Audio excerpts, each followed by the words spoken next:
David Rivkin is a partner at Baker and Hostetler Law Firm, served in the Justice Department during the Reagan and George H.W. Bush administrations.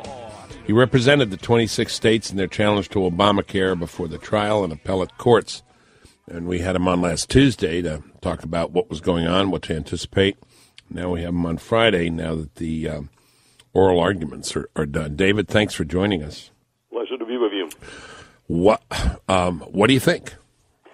I think we had excellent free days. I think the government has had very bad free days, and it's interesting, Bill, because the liberal media is trying to accuse poor Don Verrilli, who's the Solicitor General, of doing a bad job. It's really not his fault. I would put it this way: you could have had Danielle Webster representing the government, and it still would have gone the same way. It's because they have a very bad case. But no, I think we had an excellent day. In a sense, we've already won. Let me tell you why. I think we're going. In a sense, we've already won. Is that what you just said? Yes. Okay.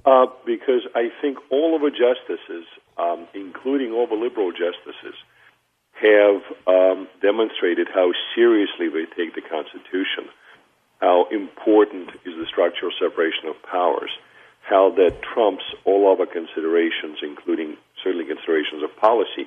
That is remarkably different from how this administration has approached health care and, frankly, lots of other issues. So I think it was an excellent seminar for the country for 3 days. Oh, yeah. Explain that in terms of the liberals. How did the liberals show their fidelity to this separation? Well, I think that even Justices Breyer and Kagan and Ginsburg, whom I certainly expect on Sotomayor to vote for the bill, for the individual mandate, were doing their damnedest for questions and observations to come out with limiting principles that would in fact indicate and demonstrate that the individual mandate is not something that can be supported by general police power, which, remember, we talked about quite a bit last time. And what's interesting to me, of course, the administration's attitude, to me, is best characterized by Speaker Pelosi's famous or infamous, "Are you serious?" Musings that I heard many times from both government officials and liberal law professors, which is almost law professors, that portrays federalism as a quaint artifact of 18th century that talks about how we need to cover that insured and everything else be damned. So what you're saying, that's very interesting. They, and I did not appreciate this, and this is why it's so great to have you. They showed a regard, concern, fidelity to the Constitution and its principles, though they may come out a different way, that was not shown in the legislation or by the administration. Right, for defense. Absolutely. Interesting.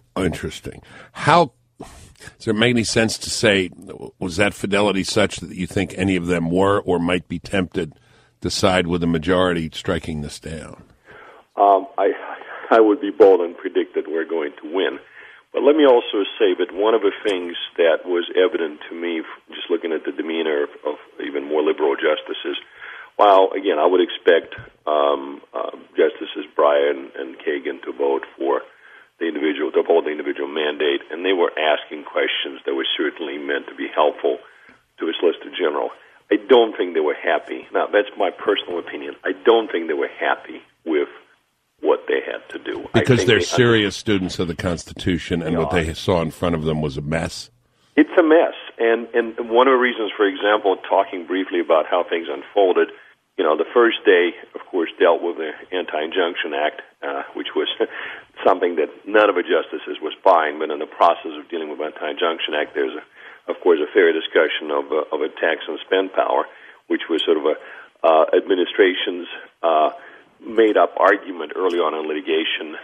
No indication in the statute itself was meant to be a tax. Enormous skepticism about it, and I think brings us to the second day. Very tough for the government discussion about the individual mandate, and I think it really has produced the level of disenchantment with the overall statute. You get to the third day in discussion of severability and Medicaid.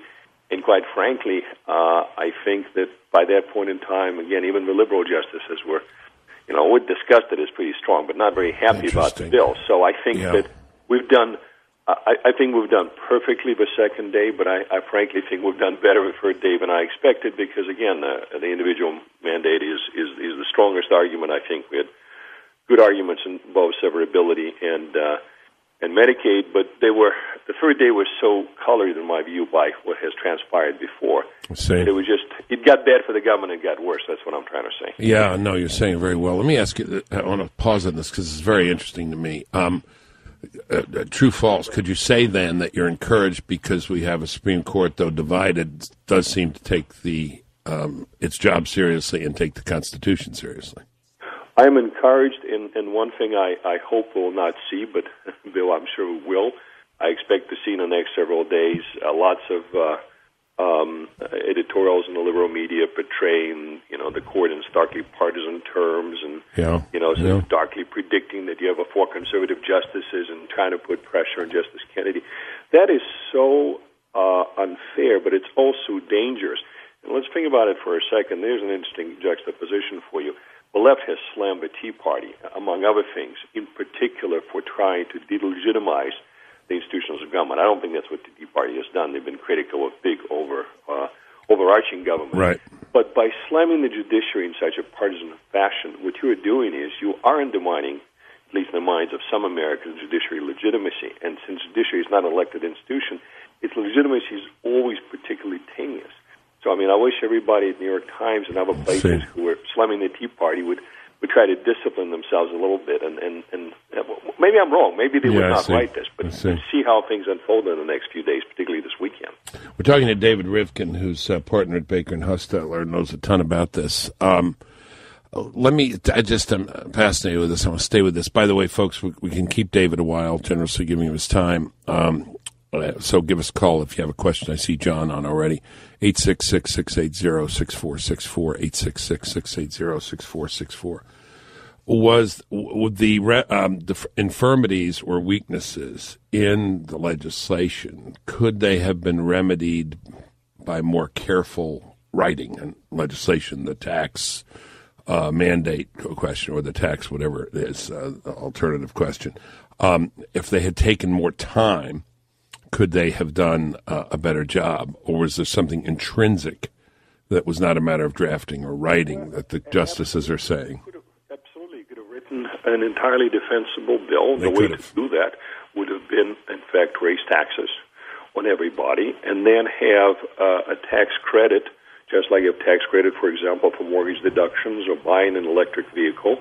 That would have said if you have a qualifying insurance package, you get the following tax deduction. It would have been, taking a little bit of technical work to figure out how to write it in a way that with a tax credit that nearly offsets, because remember we have multiple tax brackets and things like that. But it could have been done. It would have been impossible to challenge such a statute. It would have been entirely defensible. And would that have achieved the ends they were trying to reach?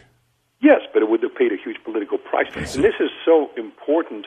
Again, this came up quite a bit during the 3 days.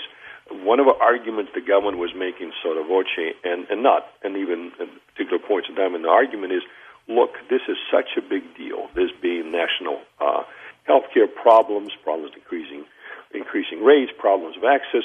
We're trying to solve a national problem. If you take down the statute, you've just destroyed this great undertaking and greatly weaken our national government. That's all the musings about going back to the Lochner era and destroying the New Deal. Yep. Of course, it's rubbish. It's not what you did. It's how you did it. When it comes to structural separation of powers issues, Bill, unlike the Bill of Rights, which says the government cannot do certain things in terms of the substantive outcomes, the structural separation of powers is mostly about accountability. It's about how you do it. But that's very important. That's what the framers intended. And the reason they didn't want to do a tax is because they would have paid a huge political price. Remember, they raised taxes quite a bit throughout the bill. But in order to, the briefs, America's brief submitted by economists said basically that there's a $700 billion over 10 years to be paid by insurance companies in additional cost to absorb all the new people. $350 billion is going to come from government expansion of Medicaid. $350 billion was supposed to come from an individual mandate. So they were to raise taxes, now whether it's $350 billion or $300, I'm not an economist, but $350 $300 billion more would have had to be raised through, I got it. honest-to-goodness tax revenue. All That's right. a lot. Remember Obama's pledge about not raising taxes? All right. Hold there, David. We'll be back. Ton of calls now. I got one or two more questions that I'll get out of the way and let you speak to David Rivkin, our guest. Stay with us. Fascinating. Oh, yeah, a good time. I need a good time. Yeah, good time.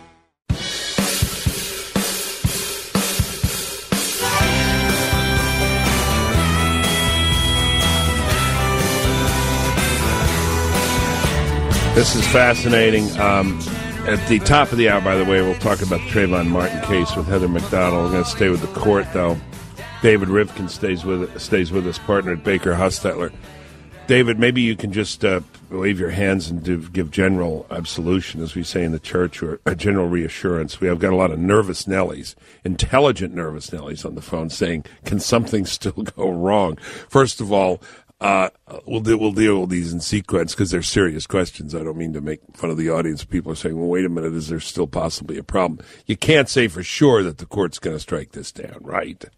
No, but I am enormously optimistic. I would Okay. say this. I've been optimistic about this ever since, even before the litigation commenced in March of 2009. I am been steadily more optimistic, and I'm even more optimistic after the oral argument. So I don't know if it approaches metaphysical certainty, but Okay. I think we're in a very, very good place. All right, let me ask this. This is not on the substance of the merits, but just kind of contingencies of life. I thought about this. You got a lot of real old people there on that court. Listener Pete in Ohio said, what happens if a justice gets ill and cannot, function before the decision's handed down? You get with 4-4. Well, if the decision was 4-4, it would be a mess because we have inconsistent circuit court decisions. Okay. But I would say this: justices. I don't think it ever happened in our history, but all the justices participate in oral argument. By the way, as we're talking today, it's slated to take place. Today is the first conference, quote unquote, Right. after the oral argument, and the justices meet this morning. In accordance with sort of tradition, this is the only case that's, quote, been submitted. I believe chances are very high that they vote this morning. I see. The justice would be assigned to write an opinion, so things would be locked in. So in that situation, God forbid, even if something happened to one of the justices, his or her vote has been recorded. But I really don't think that. Oh, okay. Is that? But a vote would have been recorded already, and that could count. That counts. Again, I'm a bit guessing here. You got me, Bill, because I don't think it ever happened in our history. Yeah. But I think it certainly, again, what typically happens is you have somebody who did not participate or could not participate in the argument. No, once you record your vote, I think that's enough to proceed. But look, this is the least. I know, but we're going through the worries. This is the litany of the worries, David. And here comes the next one. Let's go to. Let me see. Let's go to Steve in Radnor, Pennsylvania. Go ahead, Steve. Hi, fellas. I was thinking, I'm kind of worried maybe Roberts may try to broker something where he says, let's scale back that individual mandate just to include catastrophic coverage and not to force people to buy things like maternity, paternity, these extra things, thereby minimizing the liberty. All right, so scale back the mandate but not ditch it entirely is your question. It cannot be done with respect. The court cannot rewrite the statute in such a fashion. And by the way, the catastrophic mandate or mandate to buy catastrophic coverage, while maybe a bit more palatable in terms of involving less of a redistribution and cross-subsidization, constitutionally is just as objectionable as a mandate to buy benefit rate package. Makes no difference constitutionally. Okay, let me get another question. This is a short segment. We may not have time for the answer, but we can begin the answer. We have a nice long segment at the bottom of the hour. Mike in Florence. Go ahead, Mike. Yes, good morning, Bill. And David, thank you so much. David, my question is about the severability clause. Is there any mechanism by which you think that if they throw any part of this out, because that severability clause is not in there, does the whole thing go out, or is there any reason that without that severability clause they can twist it and turn it so that they can save most of this? There's one thing that's going to definitely go down with the individual mandate of the mandates on the insurance industry. Both the government and us agreed because of the legislative findings that those things work together. Paul Clement was ably arguing that a broader set of provisions regarding insurance changes, employer mandates, and Medicaid have to go down as called the core provisions of the Act. It's possible that they will take down the broader core. Certainly, I think it's highly likely they'll take down that inner core, the mandates in the insurance industry and individual mandate. Possibly the broader core. The more difficult question is what happens with what he called the hollow shell, all the thousands of pages worth of provisions that have really nothing to do with this. All right, pause there. We'll come back and we'll have a nice long segment. Thanks for the great questions, folks. David, thanks for staying.